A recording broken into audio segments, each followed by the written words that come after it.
this display.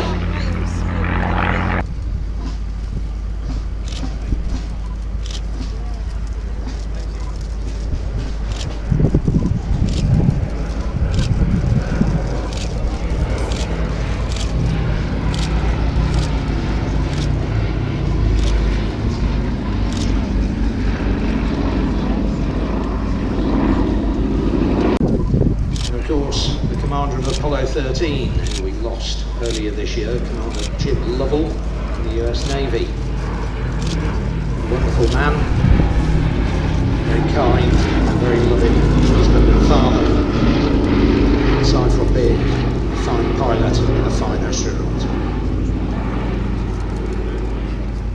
During the Second World War, tremendously strong aircraft there. Forward light cyclones kicking out 1700 horsepower each.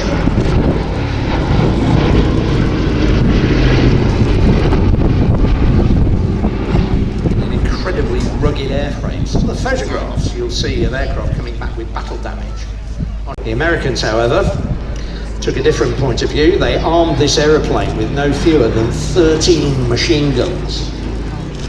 2 in the turret under the nose on the G model. On the earlier models, that turret wasn't there. They had 2 cheek guns, one on either side of the nose. Turret just behind the cockpit. The ball turret hanging down under the fuselage, just after the wing.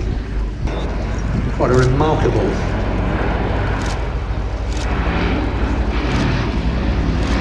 statement about any aircraft.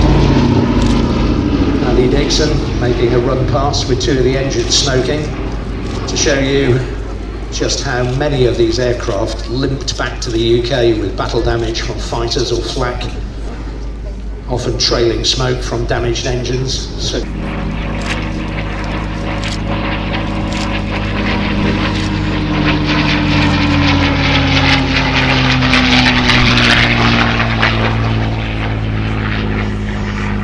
the P-40, and they thought, well, the P-47 might be useful in places like the Far East or the Middle East.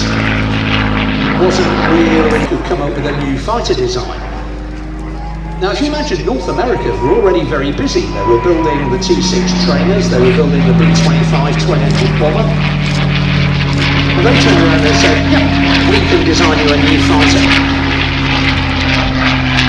107 days after, very streamlined fuselage, but massive internal fuel tanks, and that was the key to the Mustang's success, its sheer range. Armament, pretty standard for a US fighter today, 6 50 cal machine guns for ground attack.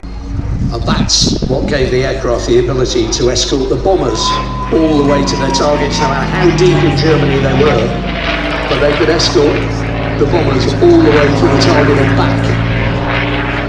And as a result, the bomber losses dropped rapidly.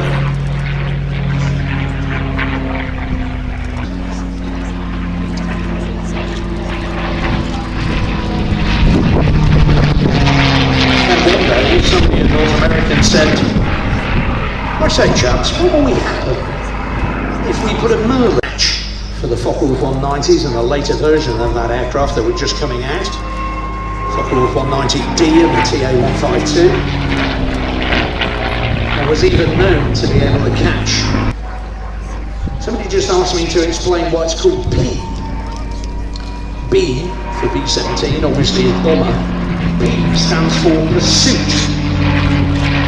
The Americans didn't call them fighters, they call them pursuit ships. That didn't change until automobile company got the license to produce the Merlin in the United States. Both the Mustangs being powered by Packard-built Merlins.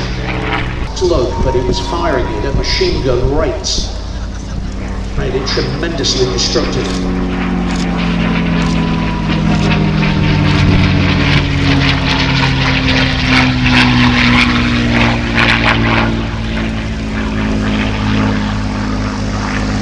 Early models of the Mustang had a built-up rear fuselage,